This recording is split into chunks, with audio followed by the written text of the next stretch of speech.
Iran Israel সংঘাতে নতুন মোড়, মোসাদের গোয়েন্দা ভবনে ইরানের ব্যালিস্টিক ক্ষেপণাস্ত্র হামলা। এতদিন আমরা জেনেছি ইরান ও ইসরায়েলের দ্বন্দ্ব সীমাবদ্ধ ছিল গোপন হামলা আর প্রতিহিংসার জবাবে পাল্টা আঘাতের মধ্যেই। কিন্তু এবার এই লড়াইয়ের ধরন পাল্টে যাচ্ছে। বিস্ময়ের সাথে গোটা বিশ্ব দেখল ইরান সরাসরি ইসরায়েলের মোসাদ ঘাঁটির ওপর ব্যালিস্টিক ক্ষেপণাস্ত্র হামলা চালিয়েছে। এই হামলা লক্ষ্য করে করা হয়েছে ইসরায়েলের একটি গোপন গোয়েন্দা কেন্দ্র, যেটি বহুদিন ধরে তেহরান ও আশেপাশে গোপন অভিযানের ঘাঁটি হিসেবে ব্যবহার করা হচ্ছিল। মধ্যরাতে হঠাৎই কয়েকটি ক্ষেপণাস্ত্র তেল আবিবের কাছাকাছি বিস্ফোরিত হয়। ইসরায়েলি সেনাবাহিনী প্রথমে তার রকেট হামলা বলে দাবি করলেও পরে তথ্য বেরিয়ে আসে এটি ছিল ইরানের তৈরি ফাতেহ ১১০ ব্যালিস্টিক ক্ষেপণাস্ত্র, যা সরাসরি মোসাদের একটি ৩ তলা ভবনে আঘাত হানে। ইরানের রেভলিউশনারি গার্ড বাহিনী আইআরজিসি এক বিবৃতিতে জানায়, এই ভবনটি থেকে সম্প্রতি সিরিয়ায় ইরানের মিত্রদের ওপর একাধিক হামলার পরিকল্পনা হয়েছিল।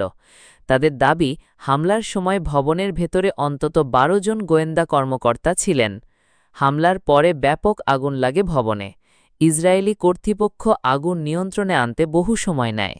স্থানীয় গণমাধ্যমে জানানো হয়, ঘটনাস্থলে ইসরায়েলি সেনা, মোসাদ সদস্য এবং বিদেশি কূটনৈতিকরা ভিড় করেন। ইসরায়েল আনুষ্ঠানিকভাবে এখনও স্বীকার না করলেও আন্তর্জাতিক বিশেষজ্ঞরা বলছেন, এই হামলা যুদ্ধের এক নতুন অধ্যায়। ইরান এতদিন ধরে ইসরায়েলের গোপন ঘাঁটিতে পাল্টা হামলা করলেও এই প্রথম সরাসরি ক্ষেপণাস্ত্র ব্যবহার করল। চীন ও রাশিয়ার নীরবতা আবারও প্রশ্ন তুলে দিয়েছে, এই হামলার পেছনে আরও বৃহৎ শক্তি কাজ করছে কিনা। বিশ্লেষকরা বলছেন, ইরান এখন আর প্রতিরক্ষায় আটকে নেই, তারা আগ্রাসী কৌশলে যাচ্ছে। ইসরায়েল তাদের গোয়েন্দা শক্তি দিয়ে যতই চেষ্টা করুক, এবার তারা মার খাচ্ছে মূল ঘাঁটিতে। এই মুহূর্তে তেহরানে জাতীয় উদযাপন চলছে। ইরানের সর্বোচ্চ নেতা আয়াতুল্লাহ খামেনি এক বক্তব্যে বলেন, আমরা শত্রুর হৃদয়ে আঘাত হেনেছি। যদি তারা থামাতে না চায়, তবে এর পরের ধাপ আরও ভয়াবহ হবে। পশ্চিমা বিশ্ব এখন পরিস্থিতি পর্যবেক্ষণ করছে।